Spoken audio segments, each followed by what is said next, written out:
Texas Renaissance Festival. The largest Renaissance festival in the United States is celebrating its 50th season, and I got to go on opening weekend. Hi, my name is Parker Bliss, and if you've been here before, just like all of my videos, I'm going to take you on a bit of our adventure and then tell you about my thoughts. So, is bigger always better? Pins, Snip, and Colter joined me on our adventure to Todd Mission, Texas, which is quite literally a city for the Texas Renaissance Fairgrounds. A big part of the fair is apparently its camping. However, we decided for our first go around to just play it safe with a hotel a little while away. We actually flew in early enough to explore the day before the fair. We went out for brunch before spending most of our day playing Magic and board games at Dragon's Lair Comics and Fantasy, which I can't recommend enough if you're in the area. It had food, drinks, a board game library, and board game cats. Game store cats. I was jealous. I actually met 2 of the cats. There are apparently multiple, so. Then each night, Pins had us watch one part in the 3-part docu-fantasy series Ren Fair on HBO. If you didn't know what it was, don't feel bad, neither did I. It is a docu-fantasy series based on the owner and founder of the Texas Renaissance Festival, loosely about that. If you go watch it after this, or if you've seen it before, please leave your comments down below. I have so many thoughts. Our hotel was a short 35 to 40 minute drive, so we decided to try and leave the hotel at 8 a.m. each morning. I actually prepaid for preferred parking because I assumed, based on the size of the fair, the preferred parking was going to be worth it. And it was so worth it that we ended up paying for it on Sunday too. I will say there was very little waiting to park and the signs were clear, so no backup getting to parking. A lot of Ren fairs don't have the benefit of space, so when they grow in popularity and size, they can tend to outgrow the roads in and out.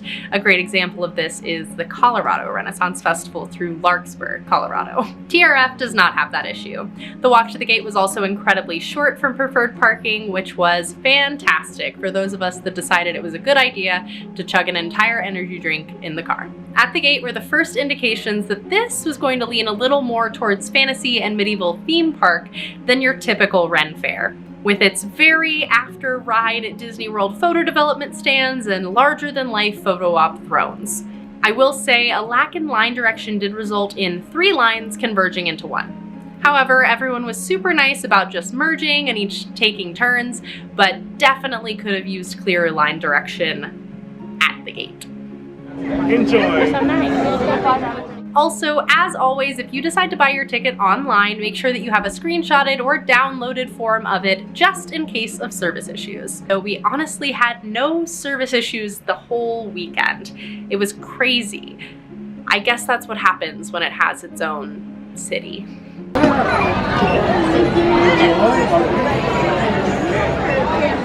And to add another point to the theme park column, lockers right inside the gate.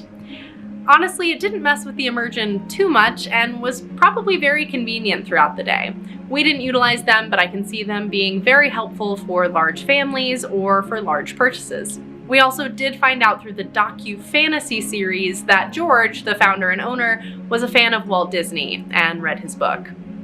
The influences are definitely there. With that, we entered the grounds, started to apply sunscreen, and were immediately met with some cast, who told Pins and Snip to make sure to enter the costume contest at the arena at 2 p.m. They were wearing their Landsknecht.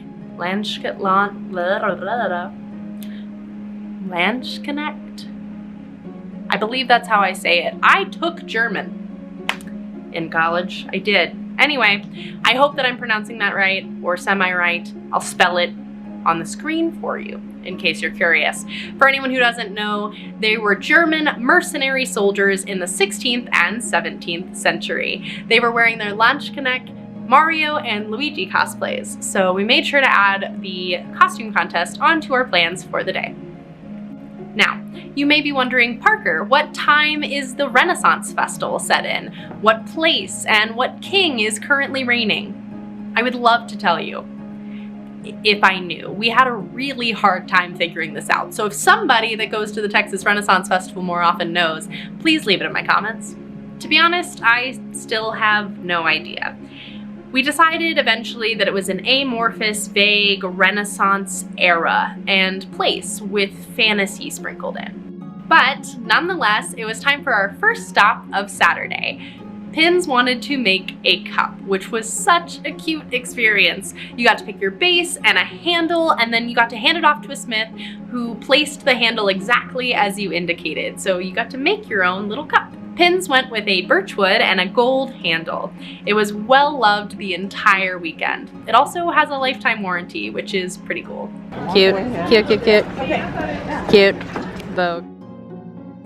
Then our next stop was Misty Mountain. That's right, Misty Mountain Gaming has its very own building at the Texas Renaissance Festival this year. Now, the building itself is still in its infancy of design, but I'm excited to see how it's going to take shape and transform over the season. It took almost no time to decide that I wanted to get the hair off my neck. So we visited the Twisted Sisters, who did our braids at Scarborough last season. Colter even got his hair done. This was also when we realized that splitting the party at a fair this big might cause problems. We then found that Colter probably had the best sense of direction of our little party, and what do your elven eyes see became a constant turn of phrase the whole weekend. It was time for the very first show of the day. We went to the Polish pub to see one of our favorites, Menage a Moi comedy. If you've seen my Scarborough Fair video, you'll recognize him. In addition to a fantastic show, this is also where we realized that you could buy mead by the bottle at TRF. The bottle. I'm a big mead person, so this was huge. The first bottle I bought, a blackcurrant mead from Texas Meadery called Dragon's Tail, ended up in my top 3 for the entire weekend. Ladies and gentlemen, today we have the Dragon's Tail, a honey mead flavored with black currant. You'll note the notes of dying maidens and singed knights. We love that. So, Yeah, Then it was time to wander once more. We made our way in search of shade through the gardens, full of various styles of artwork. We browsed a multitude of shops, so many they were blending together, and then finally made our way back in time for Pins and Snip to enter and then win the costume contest. Yeah!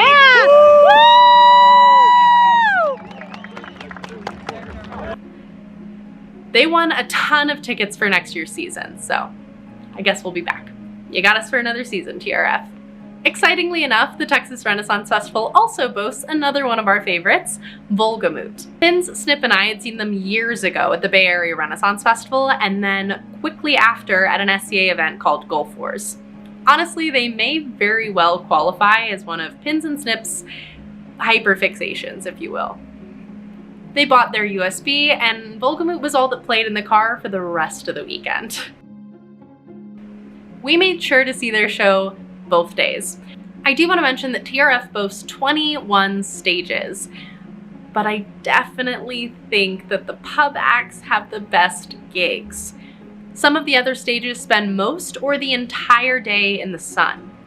In Texas, with no sunshades for the audience or the performers. I can only imagine how taxing that can be for a performer and how detrimental it can be to holding an audience. And these performers rely on their tips and the audience. So I definitely think that there needs to be more sunshades at some of the other stages, if at all possible. And I don't know if that's in the works, honestly. Like, it's a huge fair. Maybe it's just really far down on a long list of things to do because the fair is so big. It gets hot in Texas, obviously. It was in the 80s all weekend. So if you're planning to visit, remember to drink things other than booze, and please eat throughout your day. Every fair, we tend to find one food that just hits the spot. At TRF, it was potatoes. So we had them every single day, and they were fantastic. The last show we decided to see Saturday was something called the Golden Anniversary Celebration, which suffered from something I've seen multiple opening weekends: tech issues. I will say the performers did their best to persevere. Most of our time, since we were a little far back to hear things, was instead spent admiring the garb and trying desperately to place the kingdom and time of the fair itself. We did actually end up leaving fair before close on Saturday, which is fairly rare for us, but most Ren fairs tend to close with the sun. TRF, however, stays open a little later. So we decided that we'd instead close the fair the following day and went home just a little earlier, where we promptly watched the second episode of HBO's Ren Fair. Now it is. We just went to Walmart because I wanted a bag for tomorrow because I couldn't find a bag today. And I am in Connect still. And we got so many compliments. And this one would attract with her little belly bell. And then people would look at me and go, either laugh or they go, I like your outfit. It was very cute. And for especially being in the middle of nowhere, Walmart, that was a delightful experience. It's pretty good. It was pretty good. Now we're gonna go back. Yay! Day 2. Day 2, we came with a plan to turn right because we turned left the day before and we wanted to make sure we didn't miss any vendors on the way. We also knew that the coffee place was to the right and we wanted caffeination immediately. So after that was acquired, we meandered through more vendors before heading to our main goal of Sunday, the mead tasting. The mead tasting is led by Ren Mead, 3 different mead makers, Griffin Mead, the Firm Meadery, and Skull and Potion Meads, who came together 3 years ago. We tasted 3 different 6% meads and then 9 different 12% meads in under half an hour. So we were well and truly tipsy by the end of it. 6%. What's this one called? Resting RBF or Resting Beach Face. Let's hope you like it. I know, right? It's named after you. I am starting to feel it. Already? Already?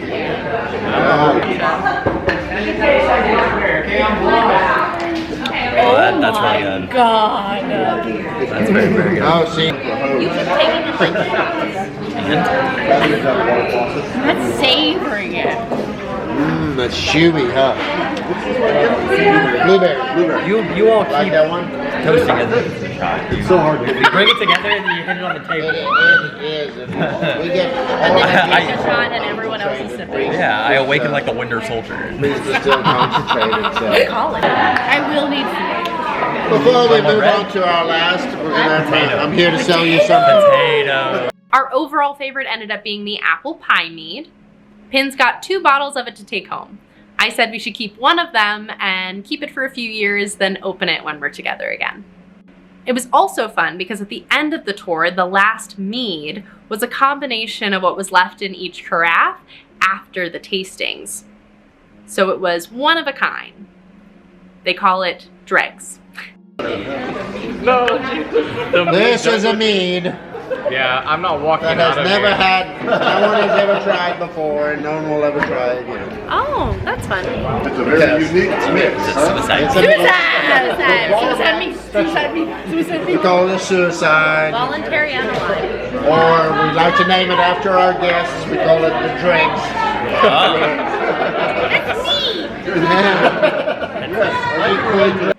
The mead tasting is also where I decided to get my commemorative cup for the trip, which came with a free one-time fill-up.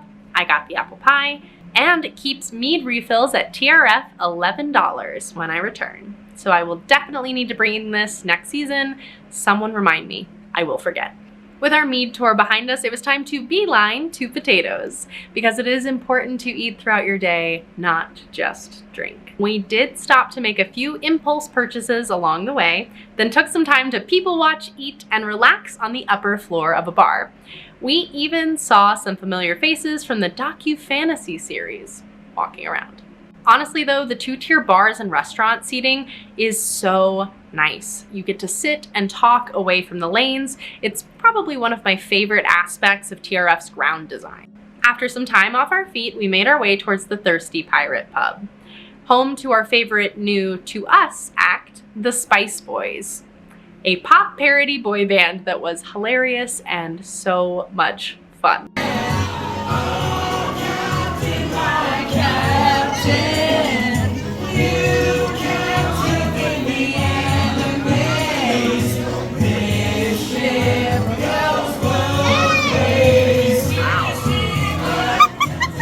And right across the way from the Thirsty Pirate Pub, Colter got his own coin necklace to match Pins, Snip, and myself. Well, strong! Thank you, lords and ladies! One side is the triqueta to match us, and the other side is a laurel for him. He is officially part of the ship, part of the crew now, so there's no escape. Then there were more shops to see. I know it feels like it's never ending, but honestly, that's the majority of the grounds. Vendors, vendors, vendors. We stopped by Poetic Earth, who makes a lot of the leather work we sell at Misty Mountain, then ventured into more shops, including one with air conditioning. That was crazy. We walked, crazy. It was air conditioning. It was so nice. There was time for one more Volgamut show, followed by Menage a Moi, a final time.